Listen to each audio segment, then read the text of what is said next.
Hey guys, comment allez-vous? Moi, c'est un plaisir de vous retrouver pour cette nouvelle édition de In the Head of Yoshis pour la critique exclusive du film de Charlize Theron qu'on appelle The Old Guard. Je suis tellement contente de vous retrouver, je vous dis pas, parce que j'avais chopé le coronavirus. Bah ouais, c'est un sale truc, c'est un enfer, je vous assure. Je souhaite ça à personne. Alors, respectez les mesures d'hygiène, les mesures de barrière, il faut les respecter. Portez vos masques, lavez-vous les mains régulièrement. Mais je ne vais pas faire l'émission, hein. Vous êtes loin de moi. Alors, je me dis, on lance le générique, ça vous dit?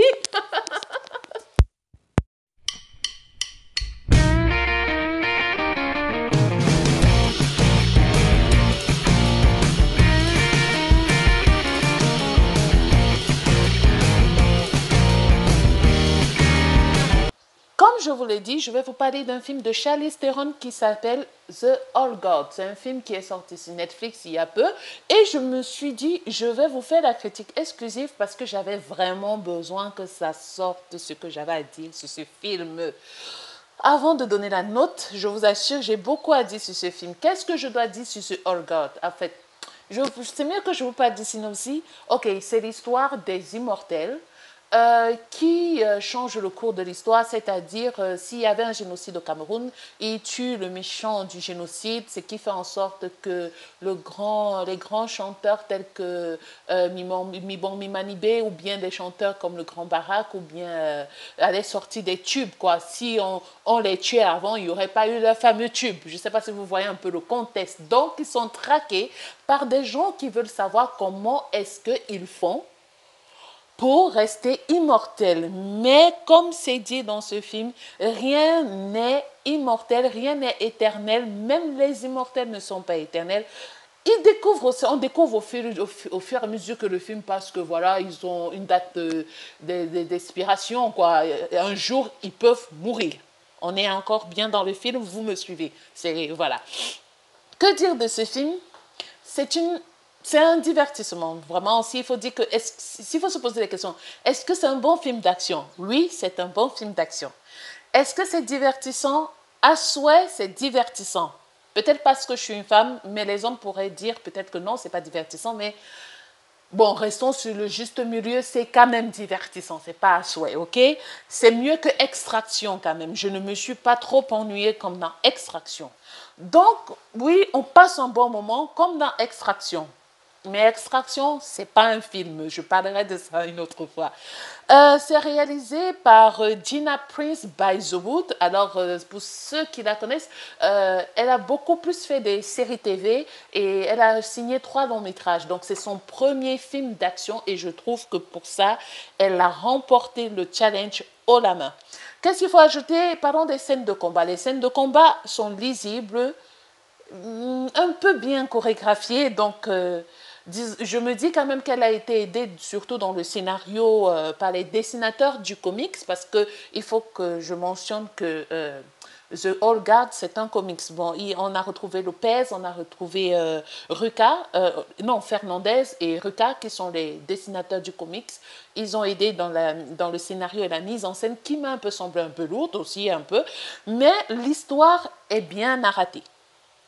L'histoire est bien narratée, les acteurs sont bien impliqués et ça nous laisse quand même un bon cliffhanger. On se dit qu'il y aura un 2 ou un 3 comme Six Underground ou bien Extraction, on ne sait jamais.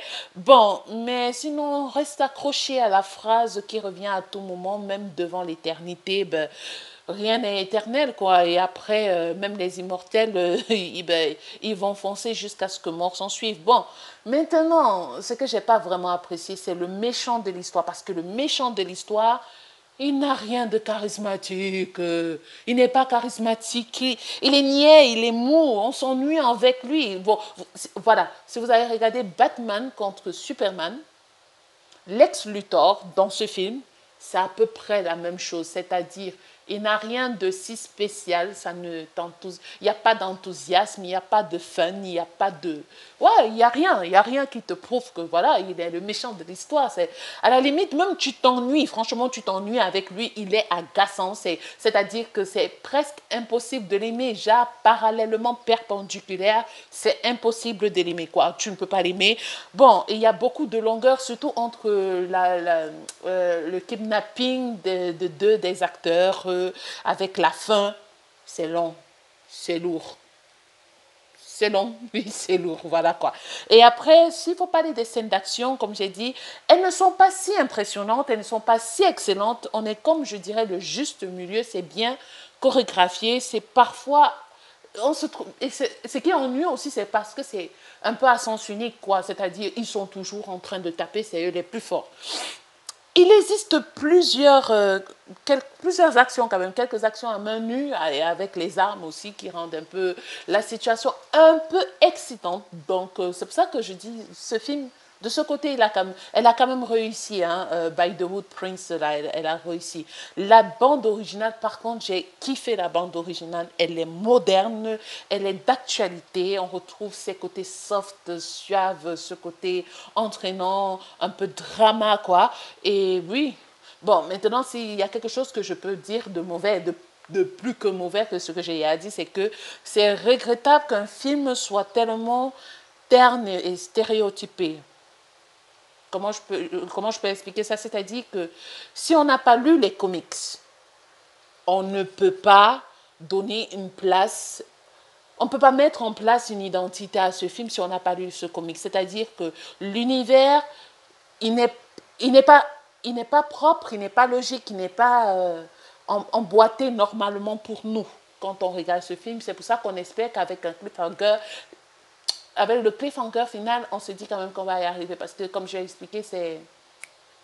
Voilà, c'est terne, c'est stéréotypé, c'est...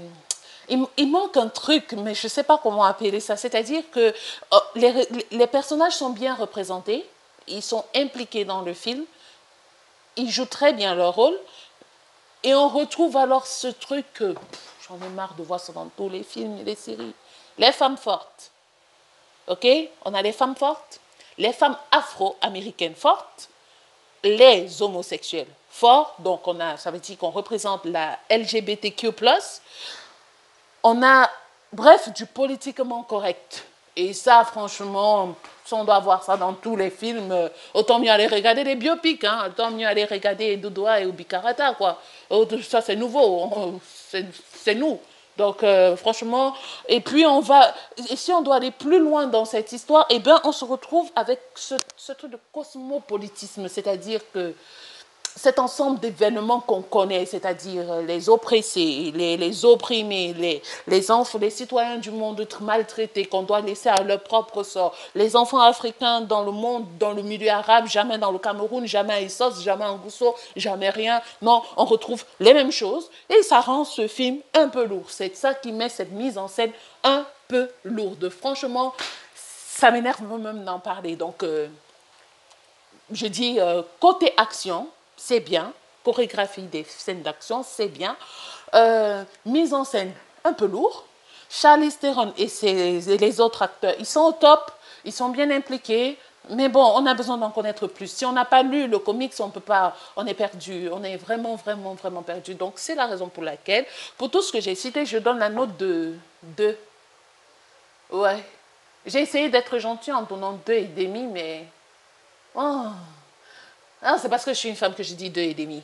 Bon, voilà, c'est tout. Et bon, sinon, comme j'ai dit, n'oubliez pas, portez vos masques. Moi, je porte actuellement celui de TBM, The Bearded Man, qui est une très jolie collection. Moi, j'aime bien, c'est très pratique. On peut bien respirer, ça sent toujours très bon.